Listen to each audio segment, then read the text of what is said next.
মৰমৰ ছাত্ৰ-ছাত্ৰীসকল মই তোমালোকক পুনৰ এই চেনেলটোলৈ স্বাগতম জনাইছোঁ আৰু আজি আমি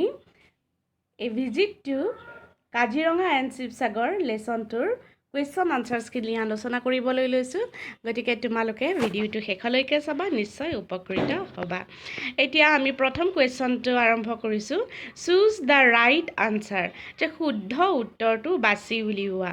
when something is conserved it is preserved or destroyed এতিয়া preserved নে destroyed এই দুটাৰ কোনটো হয় আমি সেইটো বাছি উলিয়াব লাগে এতিয়া আমি বুজি চাওঁ আহাচোন বাৰু কুৱেশ্যনটোনো কি কৰিছে when something is conserved যেতিয়া কিবা এটা সংৰক্ষণ কৰা হয় it is preserved এইটো সংৰক্ষণ কৰা হয় বা বেয়া হোৱাৰ পৰা মানে সাৱধানে বা নিৰাপদে ৰখা হয় নাই বা ধ্বংস কৰা হয় গতিকে আমি জানোৱেই যে কোনো এটা বস্তু যেতিয়া সংৰক্ষণ কৰা হয় তেতিয়া ইয়াক কোনোৱে মানে অপকাৰ কৰাৰ পৰা নিৰাপদে ৰখা হয় অৰ্থাৎ প্ৰিজাৰ্ভ কৰা হয় গতিকে কি হ'ব আনসাৰটো when something এই প্ৰিজাৰ্ভড আৰু ডেষ্ট্ৰয়ডৰ মাজত কোনটো হ'ব প্ৰিজাৰ্ভড হ'ব গতিকে when something is conserved it is preserved তাৰপিছত আহিল herbivorous animals eat flesh or grass herbivorous মানে আমি লেছনটোত পাইছোঁৱেই যে তৃণভোজী প্ৰাণীয়ে কি খায় আমি সকলোৱেই জানো যে ঘাঁহ খায় herbivorous animals eat grass question number 3 when you excavate you dig out or cover up something excavate মানে হৈছে খনন কাৰ্য যেতিয়া তুমি খনন কাৰ্য কৰা তেতিয়া তুমি dig out কৰা অৰ্থাৎ মাটি খান্দা নাইবা cover up something নে কিবা এটা মানে আৱৰি ৰাখা গতিকে আমি নামটোৰ পৰাই গম পাইছোঁ যে excavate মানে হৈছে dig out অৰ্থাৎ খনন কাৰ্য মানে খান্দা when you excavate you dig out আনসাৰটো হ'ব এতিয়া আহিছোঁ আমি কুৱেশ্যন নম্বৰ 4লৈ when you visit a historical site you see new or old monuments যে যেতিয়া তুমি ঐতিহ্যপূৰ্ণ ঠাই এখনলৈ যোৱা তেতিয়া তুমি নতুন কীৰ্তিস্তম্ভ দেখা নে পুৰণি কীৰ্তিস্তম্ভ দেখা আমি নিশ্চয় পুৰণি কীৰ্তিস্তম্ভ দেখোঁ যেতিয়া আমি ঐতিহাসিক ঠাই এখনলৈ যাওঁ গতিকে আনসাৰটো হ'ব when you visit a historical site you see old monuments এতিয়া আহোঁ আমি কুৱেশ্যন নম্বৰ 5লৈ when you play an indigenous game it is a foreign or local game তুমি যেতিয়া এটা স্থানীয় খেল খেলা ইণ্ডিজেনাছ গেমছ মানে হৈছে স্থানীয় খেল খেলা এইটো বিদেশী হয় নে স্থানীয় খেল হয় আমি নামটোৰ পৰাই গম পাইছোঁ যে ইণ্ডিজেনাছ মানে স্থানীয় গতিকে local game when you play an indigenous game it is a local game যেতিয়া তুমি এটা স্থানীয় খেল খেলা এইটো নিশ্চয় স্থানীয় খেলেই হ'ব এতিয়া আমি নেক্সট কুৱেশ্যন আনচাৰ্ছখিনিলৈ আগবাঢ়িছোঁ এতিয়া কুৱেশ্যন নম্বৰ 1টো সুধিছে যে why did the children wake up early in the morning যে কিয় ল'ৰা ছোৱালী দুটাই ৰাতিপুৱা সোনকালে উঠিছিল এই যে আমি লেছনটোত পাইছিলোঁ তৃষা আৰু লোহিত এই চিলড্ৰেন দুজনৰ নাম আমি পাইছিলোঁ তেওঁলোকে ৰাতিপুৱানো কিয় সোনকালে উঠিছিল লোহিত এণ্ড তৃষা দ্য অৰ তাৰমানে লোহিত আৰু তৃষা বুলিও আমি লিখিব পাৰোঁ নাইবা আমি লিখিব পাৰোঁ দ্য চিলড্ৰেন গতিকে Lohit and Trisha or the children got up early in the morning because their parents would be taking them to Sivasagar যে লোহিত আৰু তৃষা নাইবা ল'ৰা ছোৱালী দুটাই সেইদিনা ৰাতিপুৱা সোনকালে উঠিছিল কাৰণ তেওঁলোকৰ মা দেউতাই তেওঁলোকক শিৱসাগৰলৈ লৈ যাবলৈ ওলাইছিল why did Assam unique এতিয়া কুৱেশ্যন নম্বৰ 2টো হৈছে যে আসাম অৰ্থাৎ অসমক কিয় ইউনিক বুলি কৈছে ইউনিক মানে অদ্বিতীয় অৰ্থাৎ মানে অসমৰ দৰে দ্বিতীয় এখন ঠাই নাই বুলি কিয় মানে কয় অৰ্থাৎ অসম মানে অতুলনীয় বা অদ্বিতীয় বুলি অসমক কিয় কোৱা হয় Assam is unique because of its tea garden ancient temples national parks historical monuments and many more things যে অসম অদ্বিতীয় কাৰণ ইয়াৰ চাহ বাগিচা পুৰণি মঠ মন্দিৰ ইয়াৰ ৰাষ্ট্ৰীয় উদ্যান আৰু ঐতিহাসিক কীৰ্তিস্তম্ভবোৰ আৰু এনেকুৱা বহু ধৰণৰ বস্তুৰ কাৰণে অসমখন অদ্বিতীয় বা অতুলনীয় তোমালোকে নিশ্চয় বুজি পাইছা এতিয়া আমি কোৱেশ্চন নম্বৰ 3 লৈ what is a national park এখন ৰাষ্ট্ৰীয় উদ্যান মানেনো কি a national park is a place which is used for conservation purposes যে ৰাষ্ট্ৰীয় উদ্যান হৈছে এনেকুৱা এখন ঠাই যিখন সংৰক্ষণৰ উদ্দেশ্যত ব্যৱহাৰ কৰা হয় এতিয়া এইখিনি তোমালোকে মনত ৰাখি থবা a national park is a place which is used for conservation purposes Question number 4 when was Kaziranga designated as a national park যে কাজিৰঙাক নেশ্যনেল পাৰ্ক হিচাপে কেতিয়া মানে অলংকৃত কৰা হৈছিল কেতিয়া পৰা কাজিৰঙাক নেশ্যনেল পাৰ্ক ৰাষ্ট্ৰীয় উদ্যান হিচাপে ডিজাইন কৰা হৈছিল the Kaziranga was designated as a national park in 1974 যে কাজিৰঙাক ৰাষ্ট্ৰীয় উদ্যান হিচাপে 1976 চনৰ পৰা কি কৰা হৈছিল মানে ডিজাইন কৰা হৈছিল অৰ্থাৎ কাজিৰঙা 1976 চনৰ পৰা নেশ্যনেল পাৰ্ক হিচাপে পৰিগণিত হৈছিল এইটো এটা খুব ইম্পৰ্টেণ্ট কুৱেশ্যন তোমালোকে মনত ৰাখি থবা এতিয়া আগবাঢ়িছোঁ আমি question number 5 লৈ What is the full form of UNESCO? UNESCO full form কি অৰ্থাৎ ইউনেস্কোৰ সম্পূৰ্ণ নামটো কি The full form of UNESCO is United Nations Educational Scientific and Cultural Organization যে ইউনেস্কোৰ সম্পূৰ্ণ নামটো হৈছে United Nations Educational Scientific and Cultural Organization তোমালোকে এনেকৈ মনত ৰাখি থবা আৰু মই অসমীয়া ভাঙনিখিনিও বাৰু কৰি দিছোঁ ইউনাইটেড নেশ্যনছ মানে হৈছে ৰাষ্ট্ৰসংঘৰ এডুকেশ্যনেল মানে শৈক্ষিক সাইণ্টিফিক মানে বৈজ্ঞানিক এণ্ড কালচাৰেল অৰ্গেনাইজেশ্যন মানে সাংস্কৃতিক অনুষ্ঠান অৰ্থাৎ ইউনেস্কো বুলি কওঁতে ৰাষ্ট্ৰসংঘৰ শৈক্ষিক বৈজ্ঞানিক আৰু সাংস্কৃতিক অনুষ্ঠানকে বুজা যায় গতিকে তোমালোকে ইউনেস্কোৰ ফুল ফৰ্মটো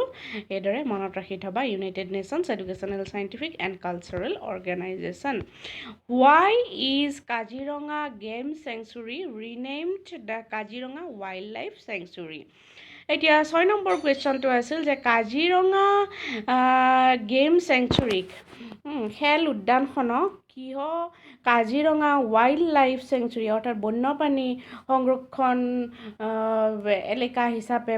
বন্যপ্ৰাণী সংৰক্ষিত এলেকা হিচাপে নামাকৰণ কৰা হ'ল Kaziranga game sanctuary was renamed the Kaziranga wild life sanctuary because game means animals hunting of animals Kaziranga What is the full form of UNESCO? UNESCO সম্পূৰ্ণ নামটো কি The full form of UNESCO is United Nations Educational Scientific and Cultural Organization যে ইউনেস্কোৰ ফুল ফৰ্মটো হৈছে ৰাষ্ট্ৰসংঘৰ শৈক্ষিক বৈজ্ঞানিক আৰু সাংস্কৃতিক অনুষ্ঠান গতিকে ইউনেস্কোৰ ফুল ফৰ্মটো তোমালোকে ইংৰাজীত মনত ৰাখিবা আৰু অসমীয়াত মই কৈ দিলোঁ যে কি বুজায় ৰাষ্ট্ৰসংঘৰ শৈক্ষিক বৈজ্ঞানিক আৰু সাংস্কৃতিক অনুষ্ঠান বুজায় গতিকে ইংলিছত তোমালোকে United Nations Educational Scientific and Cultural Organization বুলি মনত ৰাখিবা এতিয়া আহোঁ আমি কুৱেশ্যন নম্বৰ 6 লৈ Why was Kaziranga game sanctuary renamed the Kaziranga wild life sanctuary যে কাজিৰঙা খেল সংৰক্ষিত বনাঞ্চলক কিহৰ কাৰণে পিছত মানে কি কৰা হৈছিল কাজিৰঙা বন্যপ্ৰাণী সংৰক্ষিত অঞ্চল হিচাপে নামাকৰণ কৰা হৈছিল Kaziranga game sanctuary was renamed the Kaziranga wild life sanctuary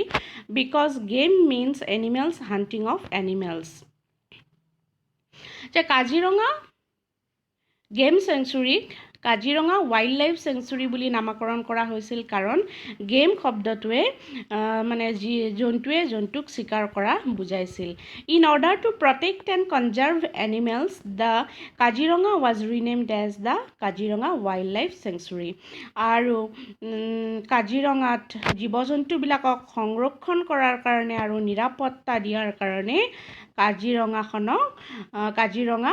wild life sanctuary হিচাপে নতুনকৈ নামাকৰণ কৰা হৈছিল এতিয়া আমি কুৱেশ্যন নম্বৰ 7 লৈ Why does the rhinoceros eat? What does the rhinoceros eat? rhinoceros মানে তোমালোকে জানাই গড় যে গড়ে কি খায় The rhinoceros are herbivorous animals যে গড়বোৰ হৈছে তৃণভোজী প্ৰাণী They eat grass, leaves, water plants. আৰু সিহঁতে ঘাঁহ পাত আৰু পানী ধোৱা উদ্ভিদবোৰ খায় On their way to Sivassagar, they crossed a stone bridge. What is the name of this bridge? এতিয়া কুৱেশ্যন নম্বৰ 8 আমাক সুধিছে যে তেওঁলোকে শিৱসাগৰলৈ গৈ থাকোঁতে ৰাস্তাতে এখন শিলৰ দলং এখন পাৰ কৰিছিল what is the name of this bridge এই দলংখনৰ নাম কি হয় the name of the stone bridge is Namdang stone bridge তেওঁলোকে শিৱসাগৰলৈ গৈ থাকোঁতে যিখন দলং পাৰ হৈছিল সেই দলংখনৰ নাম হৈছে